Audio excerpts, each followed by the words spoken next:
Hi, అందరు బాగున్నారా? మేమైతే చాలా బాగున్నాము. ఈరోజు నేను కాకరకాయ కారం అయితే ప్రిపేర్ చేస్తున్నాను. నేను ఎప్పుడు కాకరకాయ కారం చేసినా కానీ ఇలానే చేస్తాను. అసలు చాలా చాలా టేస్ట్గా ఉంటుంది అనమాట. అయితే నేను కాకరకాయ పై తొక్కంతా తీసేసి ఇలా ముక్కలుగా కట్ చేసేసుకుని ఇందులో ఉప్పు వేసేసి ఒక పావు గంట సేపు అయితే పక్కన పెట్టేస్తాను అనమాట. తర్వాత ఆయిల్ బాగా వీటెక్కిన తర్వాత ఇదంతా చక్కగా పిండుకుంటే ఏంటంటే అందులో వాటర్ వస్తాయి కదా, చేదంతా పోయిద్ది. ఇంకా కాకరకాయ ముక్కలు తింటే చేదు అసలు తగలదనమాట.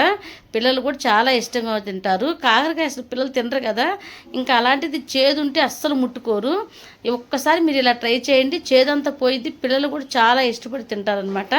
మా పిల్లలకైతే నేను ఎప్పుడు కాకరకాయ చేసినా కానీ ఇలానే చేస్తాను. ఒకవేళ కాకరకాయ కాయగా చేసినా కానీ ఇలా ఉప్పేసి పిసికి చేస్తాను అనమాట. మా పిల్లలైతే మాత్రం చాలా చాలా ఇష్టంగా తింటారు.